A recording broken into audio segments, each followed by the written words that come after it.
They threatened to demolish my family cabin while standing on the very ground they didn't realize I owned. That moment, sunlight glinting off Victoria Harrington's diamond ring.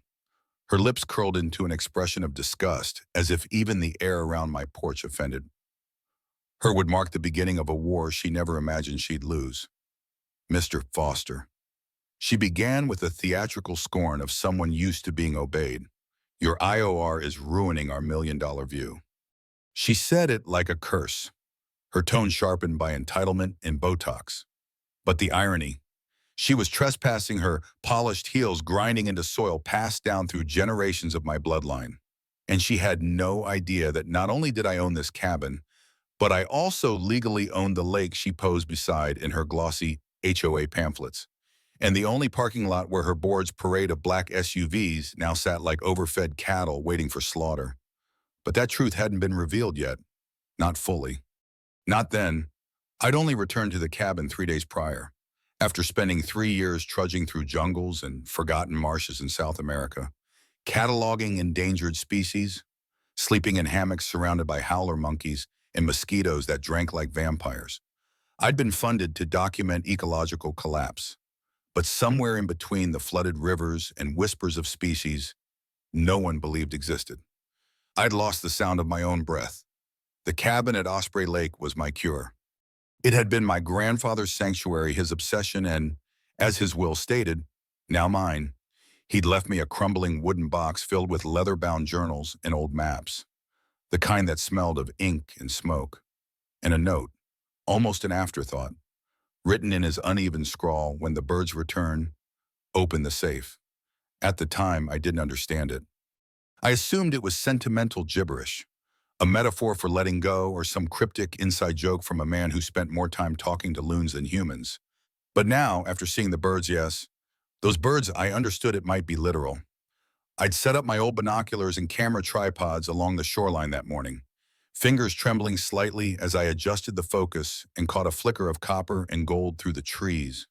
Two of them, mountain phoenix. Extinct since 1994, according to every ornithological journal I'd read, and yet here they were, feathers shimmering like liquid sunlight, wings arched over a nest wedged into a crooked pine just 30 feet from my dock. My heart had nearly stopped. I didn't even press record. I just watched, mouth dry, pulse hammering in my throat. That discovery should have been the defining moment of the year hell of my career, but I barely had an hour to document them before the enemy arrived. The first sign was the sound. The gravel crunched in a synchronized staccato, like a synchronized flock of geese, except with designer boots and too much perfume. 5 of them, women dressed in crisp pastels and armor-plated smiles, striding toward my cabin as if auditioning for a reality show. At the head was Victoria Harrington, platinum blonde, sharp cheekbones, and the kind of presence that suggested she once ruled a boardroom and still hadn't forgiven the world for removing her throne. "This is a formal notice from Evergreen Estates Homeowners Association," she announced, thrusting a pink paper at me as if it were a warrant. "Your property violates numerous community aesthetic standards and must be brought into compliance within 30 days. I blinked. Homeowners Association? This isn't part of any HOA. Victoria waved a hand, already dismissing me as irrelevant. Boundaries were redrawn 5 years ago. We have the maps to prove it. She didn't say please. She didn't need to. The guy behind her, bronzed like a rotisserie chicken, with teeth too white to be natural, stepped forward with a laminated document. My husband Maxwell, she added, though nobody asked. Maxwell didn't greet me. He didn't look at me. He lifted his phone and started filming, as if I were an animal in a zoo. "Property devaluation in its natural habitat," he said to the camera, zooming in on my porch like it was a crime scene. "This structure is reducing home values by 20%. The other women began murmuring primitive, disgusting, backwards, while taking pictures of my research equipment in the weathered dock where my kayak rested. One pointed at the bird feeders with a painted fingernail, muttering something about disease. Victoria thrust a binder toward me. Evergreen Estates Aesthetic Guidelines, a tome that looked thicker than a federal indictment. She pointed at the dock. All watercraft must be stored in the community boathouse. This thing violates our standards. I'm sorry, I said slowly, but this is private property. My grandfather built this dock in 1964. Her smile sharpened. Your grandfather was eccentric. The world has evolved. She turned to leave, but not before glancing at my binoculars. Wildlife surveillance requires HOA approval and a permit. Birdwatching is restricted to designated observation points. She said it with a straight face. Like my life's work was a minor infraction in her curated universe. And then they were gone, heels tapping like gunshots on gravel.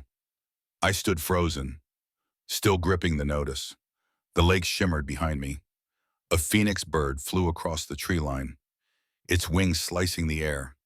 I know exactly how you feel. I whispered. That night, I couldn't sleep.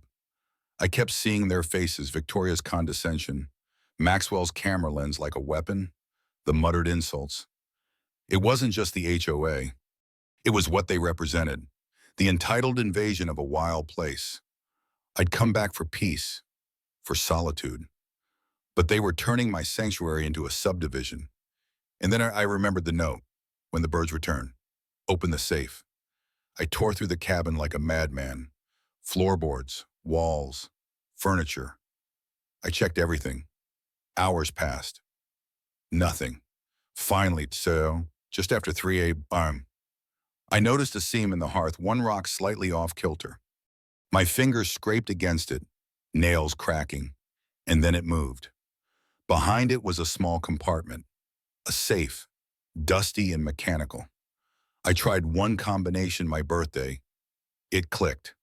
Inside, yellowed papers, land surveys, maps of the lake, deeds, and my breath caught dozens of journals, meticulously recording mountain phoenix behavior, mating cycles, migration patterns, nesting habits.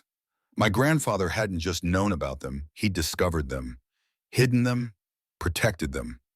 The world believed these birds extinct, and he let them believe it. But there was more. Legal papers. While he had sold off pieces of land to early developers, he had specifically retained rights to the lake itself and the parking lot now used by the HOA. It was all here, stamped, notarized, impeccably preserved. I sat there in the flickering light of my fireplace, surrounded by evidence, by legacy, by secrets that had waited decades to be found. And I realized something deeper than anger. Victoria Harrington didn't just pick a fight with me. She'd declared war on the last thing my grandfather ever loved, and I had no intention of losing. The morning after discovering the safe, I woke to the sound of soft knocking. For a brief moment, I thought it was the wind or some hallucination from the sleep-deprived fog still clouding my mind. But the knock came again, deliberate, rhythmic, not at all the aggressive pounding of the HOA's previous visit. When I opened the door, a woman stood there, early 30s maybe, with dark curls pulled into a low bun and a fleece jacket zipped to her chin. She held a thermos in one hand and a curious half-smile on her face. "Hi," she said, offering the thermos like a peace treaty. "I'm Maya Santiago. I just moved into one of those monstrosities across the lake." Her voice had the kind of warmth that comes from years of having to disarm people quickly. I blinked, unsure how to react to someone not holding a pink violation notice or a phone camera. She tilted her head. I figured we might be the only two people under 50 in this HOA retirement playground. I took the coffee. It was hot, dark, and exactly what I needed. "You're not with them?" I asked. "God, no." She said, "You think I wear Patagonia," ironically. We ended up on the porch, steam curling from our mugs, watching the lake shimmer in the early morning light. Maya told me she was an environmental lawyer from Seattle, bought the property for the supposed natural wilderness experience advertised by the developer, only to be hit with fines for planting native Montana flora in her yard. "They made me rip out my xeriscaping," she said, deadpan. 6,000 worth, replaced with Kentucky bluegrass. In Montana, you know how much water that drinks? She shook her head. These people don't want nature. They want a country club with pine tree. I told her about the phoenix birds, about the safe, About the deeds, her expression shifted from amused curiosity to focused attention. You're telling me you have legal documentation proving you own the lake? I nodded, pushing the folder toward her. She flipped through the pages, lips pressed tight. Liam, she said after a long pause, this is explosive. You are not just sitting on valuable property. You're sitting on a potential federal conservation case. If those birds are confirmed, this entire area could qualify for emergency protection status. Before I could respond, we both heard it low rumbling from the direction of the shoreline. Earth movers. Maya stood up, already pulling her phone from her jacket. That sounds like excavation equipment. We walked quickly toward the lake, taking the long path along the tree line. The sounds grew louder, sharper, beeping, shouting, engines grunting against gravel. When the clearing opened, I stopped cold. A crew of construction workers in bright vests was unloading machinery right at the edge of the water. Victoria Harrington stood near them, gesturing with a rolled-up set of blueprints. Maxwell filmed her from different angles, giving instructions like a deranged wedding photographer. "What the hell is this?" I muttered. Maya lifted her phone and started recording. "Looks like shoreline modification," she said. "And no one notified you." We approached slowly. As soon as Victoria saw us, her posture shifted, arms crossed, chin lifted, mouth curled. "Mr. Foster," she said, voice cool and authoritative, "this is a private HOA improvement project. Please don't interfere." I pointed to the markers where the construction had clearly crossed onto my property. "Actually," I said, "according to original land surveys and property deeds, this entire stretch of shoreline is mine. You're trespassing." A flicker of doubt crossed her face, but she quickly masked it with defiance.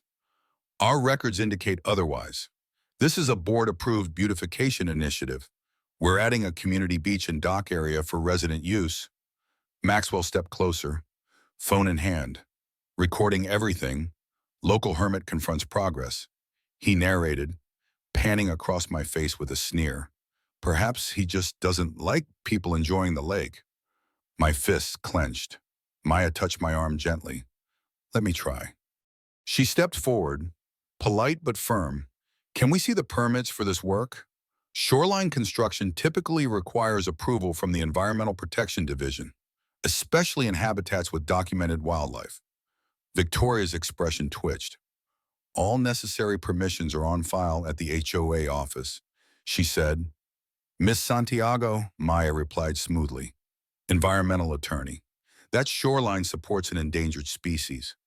If your team continues, you may be in violation of federal conservation law." Victoria's mask cracked just for a second. She turned away abruptly and barked something at the crew. The machines paused. For now, we walked back to the cabin in silence, the tension settling between us like mist. I pulled out the journals again, flipping to pages my grandfather had bookmarked with faded red ribbons. Nesting cycles, mating seasons, coordinates. He'd mapped the phoenix bird's behavior for over 30 years. Maya hovered near my shoulder, reading over my arm. "These are more than field notes," she said softly. "This is a body of scientific evidence. We could file you for emergency protected status today." My head swam. Part of me still couldn't believe it, the birds. The safe, this woman appearing at exactly the right moment with exactly the right expertise. But things weren't slowing down. That afternoon, another HOA notice appeared on my door: unauthorized scientific activity, improper vehicle storage, 30-day compliance deadline. I crumpled it in one hand.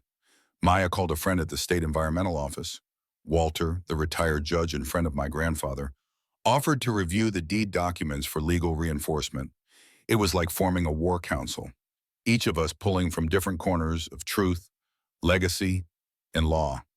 Then Maya uncovered something new. While sifting through HOA public records, she found investment brochures not for conservation or restoration, but for a luxury resort development. The proposed map labeled my cabin as a future eco-lounge and the Phoenix nesting zone as prime waterfront for cocktail seating. "They're selling this already," she said, shoving the glossy PDF across my table. "Your land, your birds, as if it's already theirs. I stared at the image of my grandfather's chalk photoshopped with deck chairs and mood lighting. They're not just wrong, I said. They're arrogant.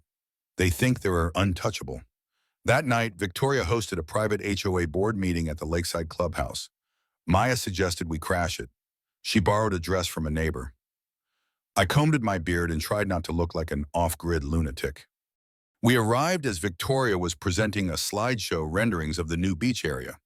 Digital sunsets reflecting off imaginary glass balconies.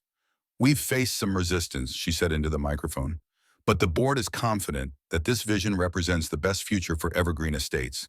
Then she flipped to a slide showing my cabin with a red X over it.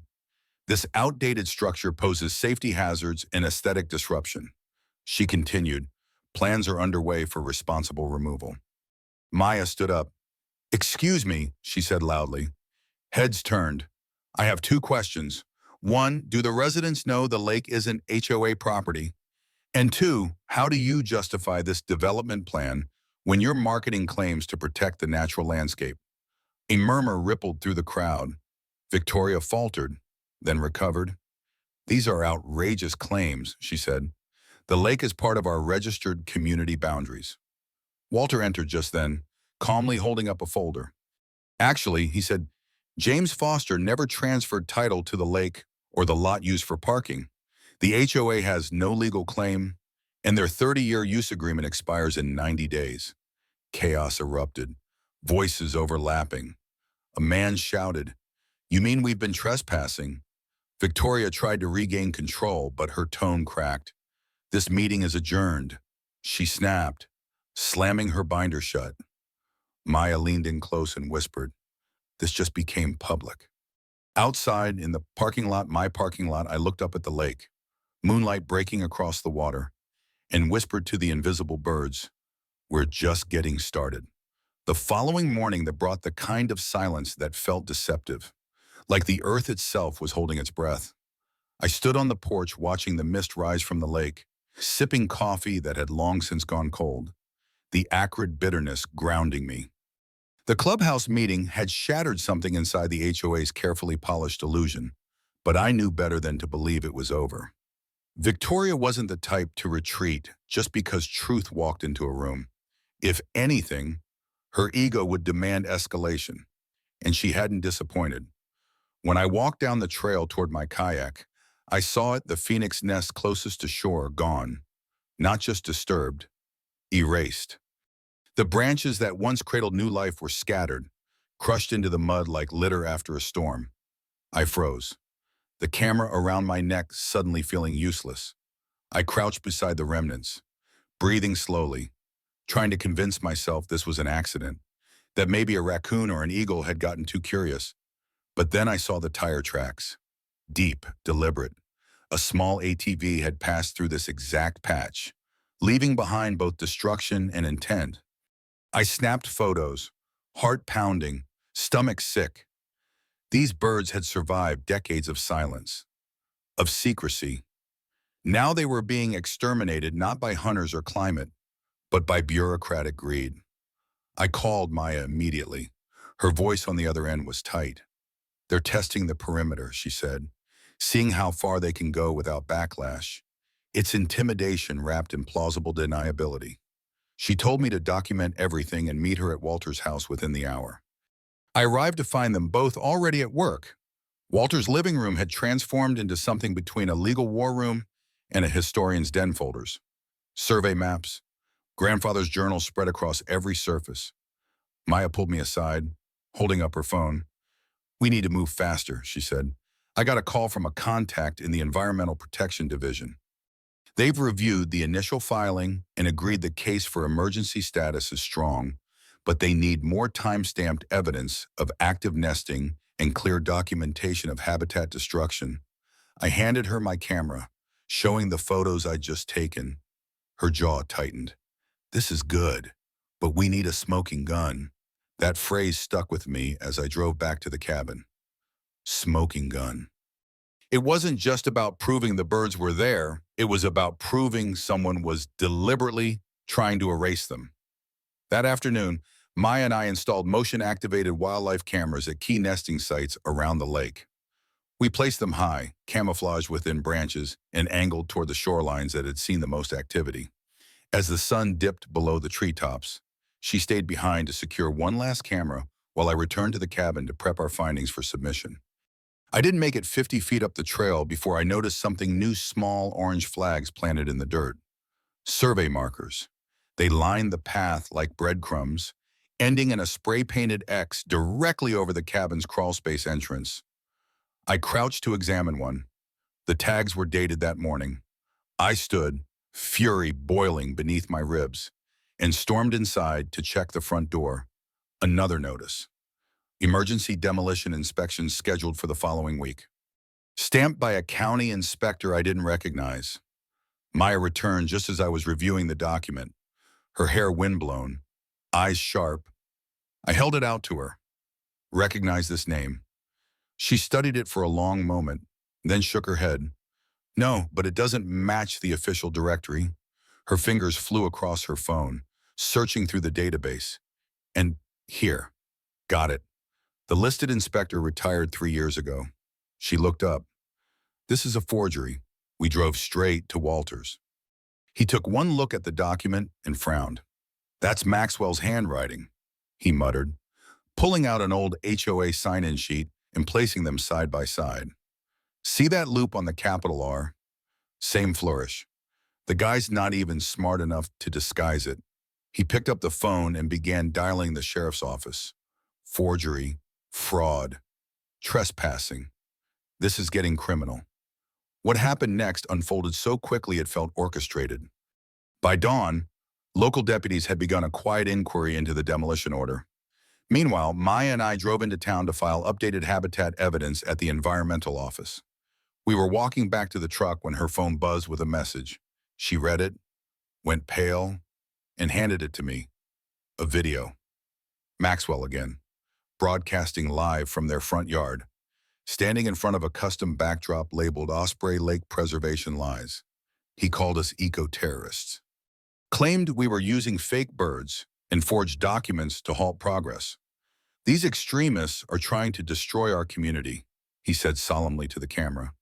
They vandalized equipment, harassed board members, and are now falsifying wildlife sightings. We demand protection. We watched in silence as the comments poured in. Supporters, doubters, trolls. One user accused me of breeding exotic birds in my basement. Another claimed I was an anti-development communist. But the one that really got me was from an account tagged HO Patriots Montana. It said, "Don't worry, nature has accidents too." Maya looked at me. That's a threat, and it's not subtle. Back at the cabin, things worsened. My internet connection dropped suddenly. I called the provider. They told me my line had been deactivated due to a reported vacancy. Someone claimed the property had been abandoned. Then, on my way to the post box at the main road, I was stopped by a new gate.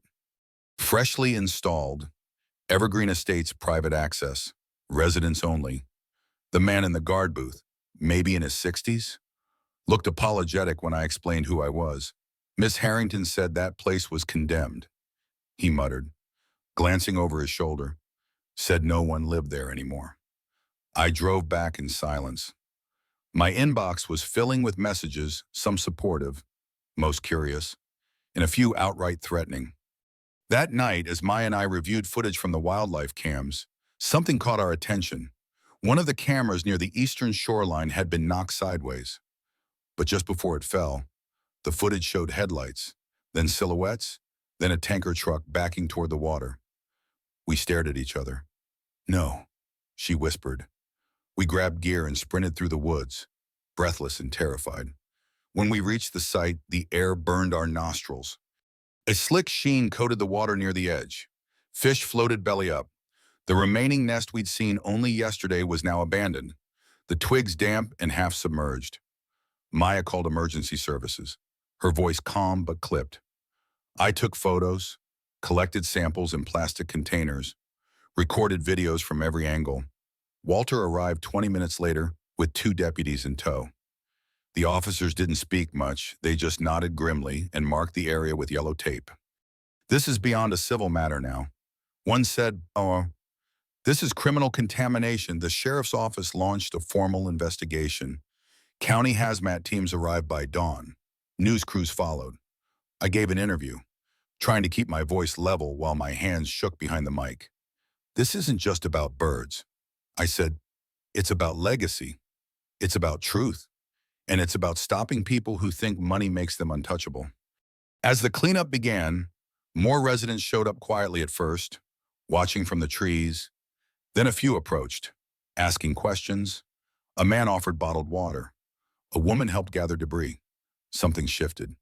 That night, as the shoreline sat scarred and quiet, Maya sat beside me on the porch and said, they pushed too far, and now they've made this community choose. I didn't respond. I was watching the tree line across the lake, where something moved a shimmer of copper just above the pines. A single phoenix bird, wings beating against the orange dusk, gliding low over the water before disappearing again. My heart surged. Not extinct. Not yet. They'll come back.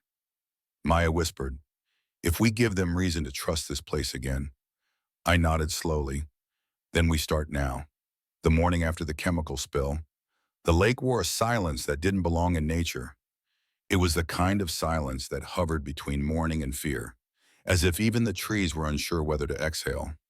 I stood ankle deep in the water near the contamination site, watching the oily iridescence stretch across the surface like an open wound. Dead fish floated with glassy eyes, and a foul chemical tang hung in the air. Nearby, county hazmat teams were already erecting containment booms, their suits sterile and alien against the wildness we were trying to protect. Maya was on her phone again, coordinating with the Environmental Protection Division, pushing for an expedited injunction. Walter stood quietly nearby, his expression heavy with the weight of too many battles fought too late. This wasn't a warning. Maya said, finally hanging up. It was a message, a last move from people who knew they were running out of time. An hour later, Richard Clark, the HOA's landscape architect, arrived with 2 assistants. He looked pale, grim, and utterly betrayed. I was told we were beautifying the shoreline, he said, surveying the destruction. They never said a word about chemicals or endangered species. They said the land was already cleared.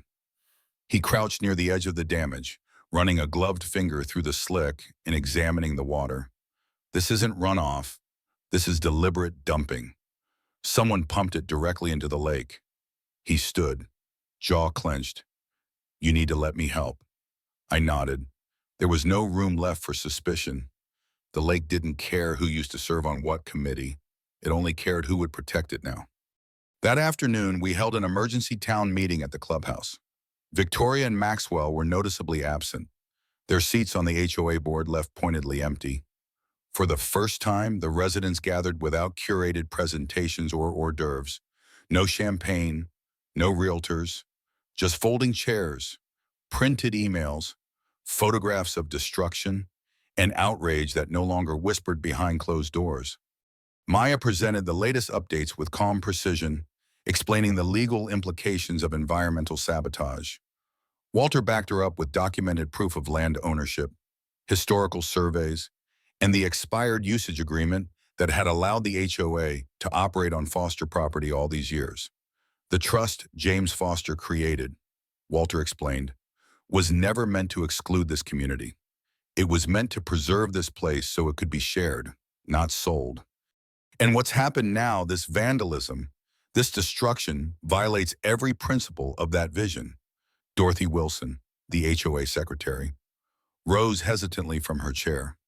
She clutched a large manila folder and looked around the room with conflicted eyes. I didn't know everything, she said, her voice trembling slightly. But I knew enough. I saw the plans. I saw the emails. She opened the folder and held up printed correspondence emails between Victoria, Maxwell, and out-of-state developers discussing the full-scale resort transformation of Osprey Lake. They weren't just replacing my cabin. They had plans to pave over half the eastern shoreline, install artificial beaches, and rebrand the area as a luxury eco-retreat. She referred to Liam's property as Phase 1 obstruction, Dorothy said quietly. They were calling the Phoenix birds marketing liabilities. A wave of shock and anger swept the room. Even the most indifferent residents now looked betrayed. For a brief moment, nobody spoke. Then Richard Clark stood up. I move that Victoria and Maxwell be removed from the HOA board effective immediately. We hold a vote now. The motion passed unanimously, but the day wasn't done. At sunset, word came through the sheriff's office Victoria and Maxwell had attempted to flee the state. They were intercepted at the Canadian border with 3 suitcases of cash and a laptop filled with development contracts, forged inspection documents, and a file labeled Operation Phoenix Removal. That file contained detailed steps outlining how to discredit the wildlife evidence, remove critical habitats under the guise of landscaping, and gradually escalate pressure on me until I abandoned the cabin. It was methodical, cruel, and undeniably criminal. The sheriff confirmed that felony charges were being filed: environmental crimes, forgery, fraud, and obstruction of federal investigation. That evening, back at the cabin, Maya and I sat on the dock with Walter. The water shimmered dimly under the moonlight, dulled by containment foam, but no longer bleeding poison. Richard had spent the day coordinating with biologists to test water conditions and begin outlining a formal restoration plan. For the first time in weeks, there was something like hope. Maya leaned her head back and exhaled. We're not done, she said, but the worst might be behind us. Walter nodded, sipping from a metal flask. Your grandfather would have raised hell if he were here, he said. He'd be proud you're doing it without firing a single shot. The next morning brought an unexpected visitor. Dorothy returned, more resolute this time, and asked if she could help compile a formal communication to the entire community. People need to hear the truth from someone they trust. She said they trusted her, and now they're ashamed they did. Together, we drafted a letter that laid out the full timeline: the discovery of the birds, the legal documents, the sabotage, the attempted cover-up. We included photos, scientific citations from the journals, and a detailed map of the nesting zones. Richard offered to hand-deliver copies to every house.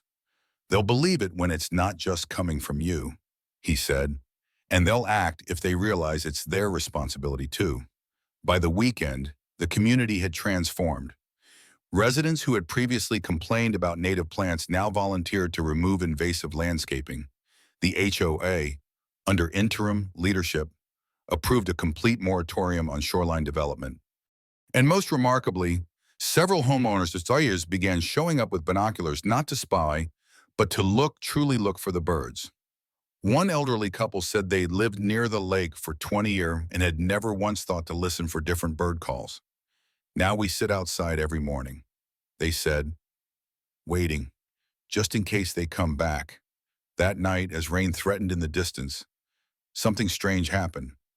The sprinkler systems across all HOA-controlled properties activated simultaneously. Water hissed from every lawn, flooding driveways and pooling along the roads. Maya noticed it first. This isn't on the timer, she said. They're all going at once. We followed the runoff path with flashlights, tracking the water as it began to slide downhill straight toward the still recovering lake. At the central control box, we found the source. The panel had been smashed open, its settings overridden, and a chemical injection tank installed. Someone had tried to poison the irrigation system. This wasn't a last gasp. It was a final attack, a scorched earth retreat meant to punish the lake one last time. Emergency services were called again. Walter rallied residents to shut off individual water mains, while the county utility teams worked to isolate the system. By dawn, the sabotage had been contained, barely, and the HOA met again, this time outside, on blankets and folding chairs along the lakeside, where Richard presented a plan for long-term recovery. We can restore this place, he said, but only if we all agree on what it should be. I stood and addressed the group. My grandfather didn't want to hoard this lake. He wanted to protect it, and he trusted that if enough people understood its value, they would protect it too. That's why I've decided to activate the community trust he set up before he died. The lake will belong to all of us, but it will come with rules that protect the birds, the water, and the legacy we've inherited. The vote to formalize the trust passed unanimously. Maya smiled beside me, exhausted but triumphant. Richard offered to oversee habitat reconstruction as a personal project. Dorothy began organizing education sessions for residents about native wildlife. The same community that had once tried to drive me out was now joining the fight to preserve what we nearly lost. And as if to offer their own verdict, the phoenix birds returned that afternoon, two of them circling high above the lake before landing in a patch of reeds near the rehabilitated shoreline. They were alive, watching, waiting, just like us. A month after the sabotage, the lake began to breathe again. You could feel it in the stillness, not empty like before, but patient, as if nature had paused to assess whether this place was finally safe. The chemical sheen had faded, the dead fish were gone, and green began creeping back into the wound cut along the shoreline. A faint rustling returned to the trees, subtle but unmistakable, like the soft murmur of gratitude. Residents now walked the lake's edge not to criticize its imperfections, but to protect its recovery. The signs were small, child's drawing of the phoenix birds taped to a mailbox. Homemade bird feeders shaped like tiny cabins hung from porches. Blue flags indicating where native flora had been replanted. For the first time, people looked each other in the eyes when they passed on the street. It was as though the truth had unglued something in them, dislodged their carefully constructed illusions about ownership, control, and progress. At the cabin, I spent my days sifting through my grandfather's papers, this time not searching for missing pieces, but assembling a blueprint for what came next. Walter was a constant presence, always with a notebook and a cup of tea that smelled like cedar. He'd started compiling the documents to finalize the trust transfer and had made an extraordinary discovery. My grandfather had prepared for all of this. James believed restoration didn't just mean land, Walter said one afternoon, spreading hand-drawn diagrams across my kitchen table. He believed it meant restoring the relationship between people and the land, that only a shared sense of stewardship could hold back greed.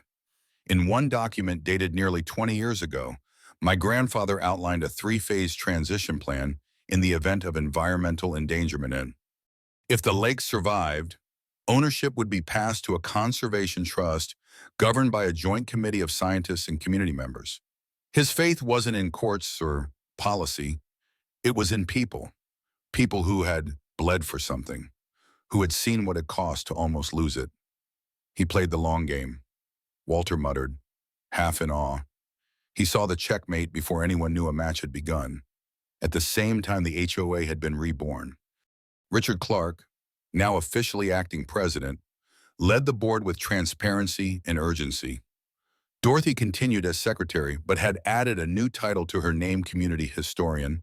She was documenting the entire transformation of Osprey Lake in a public archive, from the quiet beginnings of discontent to the rupture of the sabotage, all the way to the unexpected collaboration that followed. We met every week in the newly rebuilt community space, once the Harringtons' opulent mansion, now stripped of excess and filled with folding chairs, floor-to-ceiling bookshelves, native plants, and the sound of children laughing during field trips. Maya led an environmental literacy program for local schools, using my grandfather's journals as primary sources. She and I had grown inseparable, our lives now as intertwined as the roots of the willows that framed the dock. She moved into the cabin a few weeks after the vote, and we turned the old storage room into a shared office, half legal briefs, half wildlife data, one large bulletin board connecting every element of our intertwined mission. The most unexpected change came from the residents themselves. They weren't just passive supporters anymore. They had taken up the work. Ken, the retired mechanic who once scoffed at birdwatchers, now woke up at dawn to monitor nesting sites. Linda, the woman who had planted artificial turf in her backyard, replaced it with native grasses and now gave free landscaping tours. Even Frank, the gate attendant who had once turned me away, built a floating dock that doubled as a bird observation deck. What had once been a battleground of property lines and aesthetic regulations was now a mosaic of healing. The phoenix birds returned slowly, but they returned. First in pairs, then small flocks juveniles with pale feathers and curious eyes. Richard installed discrete cameras in partnership with local biologists to monitor their behavior. The footage became part of the restoration project's outreach, playing in a loop at the community center. Visitors came from nearby counties to witness what they called the return. One morning, just after sunrise, I sat at the edge of the dock, camera in hand, when I saw something I hadn't dared hope for: a nesting pair building a new home not far from the cabin. Not hiding this time, not tucked into obscurity. They chose the spot deliberately, openly, as if acknowledging that the threat had passed. As we prepared to officially activate the Conservation Trust, a final vote was scheduled. The meeting was held outdoors, in a wide semicircle of chairs arranged under the pines. No podiums, no projections, just people, the lake, and the truth. Walter stood first, reading my grandfather's final journal entry. "To protect what you love," he read aloud, "you must let go of ownership. You must trust that others will learn to love it too." The crowd sat in stillness. Then I stood. "My name is Liam Foster. I began. I inherited this lake, but I don't believe it belongs to me. I believe it belongs to everyone willing to protect it. My grandfather knew this, and now I understand it. Today, I activate the Foster Community Conservation Trust. I laid out the commitments: a rotating advisory council of environmental experts, a permanent restriction on commercial development, a dedicated portion of HOA dues for preservation, and the official designation of my cabin as a research and educational facility." The vote passed unanimously, not with cautious nods, but with applause, some even standing. Maya squeezed my hand. Walter smiled, blinking hard behind his glasses. The following week, we hosted the first Osprey Lake Conservation Festival. It was Maya's idea, a celebration of what the lake had survived. The shoreline bustled with activity. Children painted birds on wooden signs. Volunteers handed out reusable water bottles stamped with Phoenix logos. Musicians played acoustic sets by the water. Even local media came, covering the event as a rare example of redemption. Richard unveiled the final design for the habitat restoration zones, and Dorothy announced the launch of a scholarship fund for environmental science students, funded partially by the restitution payments from the Harringtons' forfeited assets. Speaking of them, they were now facing trial. Their online presence vanished, their influence shattered. They became cautionary tales in community planning seminars and environmental law classes. The resort they tried to build now existed only in abandoned blueprints and corrupted PowerPoint files. That evening, Maya and I walked the trail around the lake. The air was soft, cool with the promise of autumn. We stopped near the western bluff, where a small observation platform had been built in silence by a group of teenagers. They had used salvaged wood and hand-painted signs with quotes from my grandfather's journals. One read, "Listen carefully, sometimes the rarest sound is the one that returns."